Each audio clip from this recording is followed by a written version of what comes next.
What's up, y'all? Welcome back to my channel. Now, if you're new here, make sure you go ahead and hit that subscribe button. And if you're returning, what's good, my dog? Hope you're doing good. Good to see you again. And today, we're going to talk about the sneaker community. If you can't tell, your boy is a sneakerhead. Now, for one, before we go ahead and get started, if you don't know what a sneakerhead is, I got you. 1 second. Here you go. Pause it if you need it. Now that that's done, let's get into it. We're going to start off with the calm version of the sneakerhead, which is the casual sneakerhead. With the casual sneakerhead, they pretty much just buy shoes here and there. You know, they may have a few pair of shoes, but they don't necessarily talk about it. They just rock it whenever. And, you know, they know a little bit about, they know a little something, which is kind of a level 1. And, you know, it's pretty much just your general sneakerhead. Next up is the historian. Now, when it comes to historian, they pretty much know the history behind a lot of shoes, or all of their shoes. What do you mean by that? They typically buy based on history, so if it has a lot of meaning behind it, then they'll get it.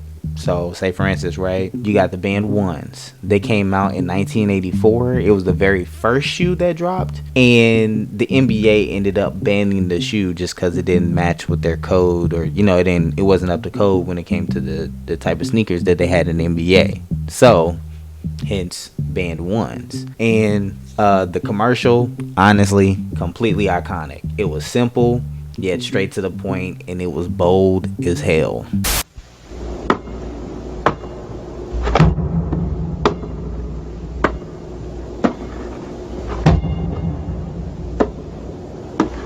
On September 15th, Nike created a revolutionary new basketball shoe. On October 18th, the NBA threw them out of the game. Fortunately, the NBA can't stop you from wearing them. Air Jordans from Nike.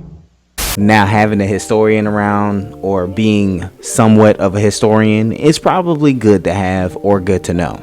Having that knowledge of the shoe makes the shoe just a lot more iconic. Now, you also have the hypebeast. When it comes to the hypebeast, they buy anything that got hype behind it. And with that, they can definitely make some questionable decisions, especially just because the shoe got hype behind it. One of them, well, actually, there's a few shoes and collections that I feel like had way too much hype behind it. For one, you got the big red boot and every other shoe that followed it. It was the red one, the black one, and the yellow one, I think. And bro, all of them, what? No. What were we doing, bro? What are we doing?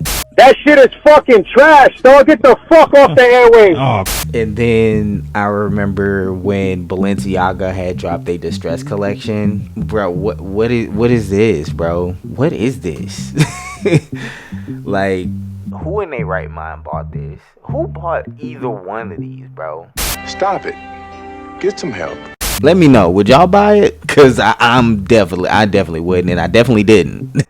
That's dead. Especially like the Balenciaga collection. I feel like that was definitely a spit in the face, and people still bought it. I don't know what they were thinking, what was going on in their heads. Like, bro, what? It literally looks like a pair of Converses that got beat up, thrown in the mud, and ripped to shreds. Like, and people bought it. Bro, come on, bro. You spending upwards of, I think it was about 600 to 1,000, or probably even more than that, and people were buying it still. Like, what? You could have went out in the garbage can and got it for free. We're gonna find that person. Yeah. When we do find them, once we get them back, I'm gonna give them right back to them. Really? Say, congratulations, you played yourself. But anyway, the hypebeast, they get anything that has hype behind it. If it has designer on it, if it got Off-White attached to it, Supreme had people on a chokehold. But yeah, that's a hypebeast. The hypebeast, they just get anything that's hype. The next one that I want to go ahead and talk about is the paramedic. What do you mean by that? I got you. So this is what I like to call them. They are really just restorers. They can get a shoe that's pretty much just beat to shit, and they'll bring it right back to life. I was seeing it a lot on my timeline recently, and I found it very interesting. They have so much talent. Like, bro, shout out to y'all, bro. Y'all are clutch. Because, matter of fact, I need to find one because I have a pair of beaters. Actually, a little story. I remember when I bought my very first shoe on my own. It was in 2013, and I decided to save up for the Fire Red 3s, and I still have them to this day, but they're beaters. I honestly get them restored just because they hard, bro. I ended up getting the 2022 versions, but I like the 13s better than the 22s just because the elephant print was just...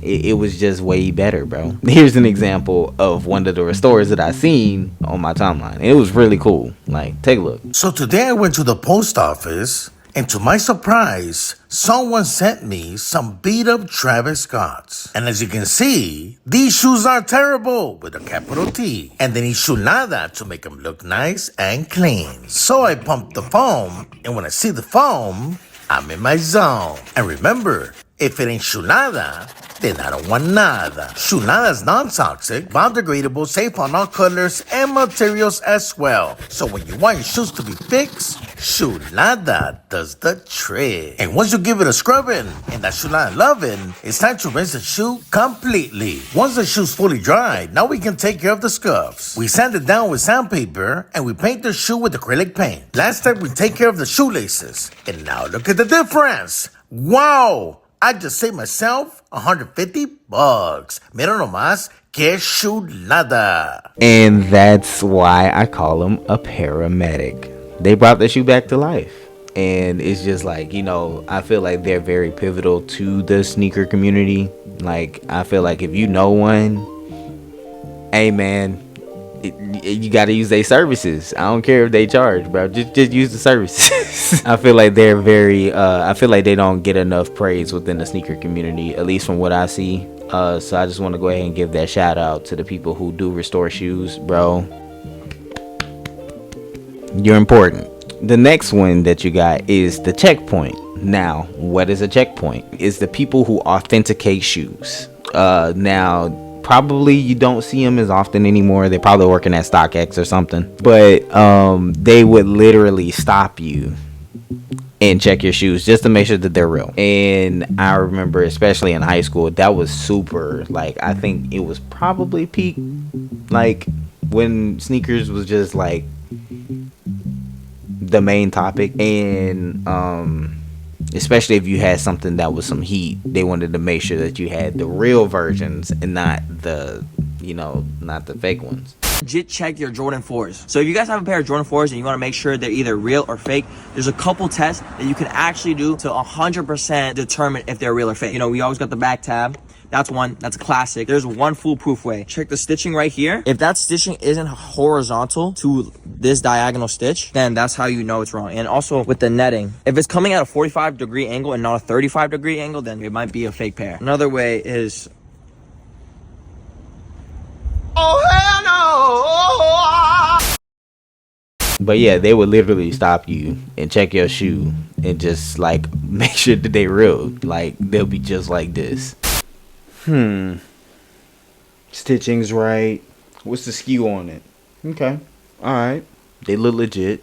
Yeah, if you see a checkpoint, I mean, you better just make sure your shit real, bro. And last but not least, the collector. Now, when it comes to the collector, pretty much every sneakerhead is a collector, but you got the people who just collect just to wear, which that's what I am. And you got the collectors that just have it and they store it.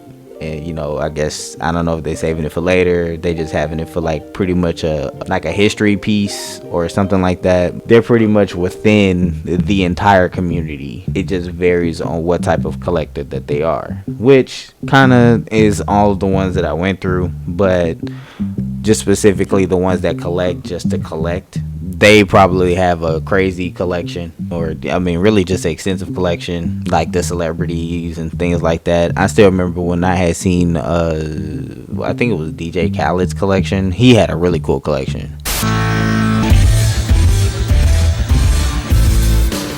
Listen, he might be wearing these, but then I do this. Don't let me go in the box. He got my name on there. Kiss the ring. I still can't believe I have them. I call these Bahamas. Every time I look up in here, I can't believe this shit. You gotta remember, we have them all. Yeah, they have appreciation and they have the means to get those shoes. Now, granted, I do have a lot of shoes, but I've seen a lot of people that got way more than I do. So sneakers are definitely a big part of who I am. I love sneakers and it goes right hand in hand with fashion. I wonder, anybody peep my shirt? No, yeah, maybe, I don't know. I remember when that was basically the StockX. That was the StockX before the StockX. So definitely some history behind that. And that's all I got for y'all today.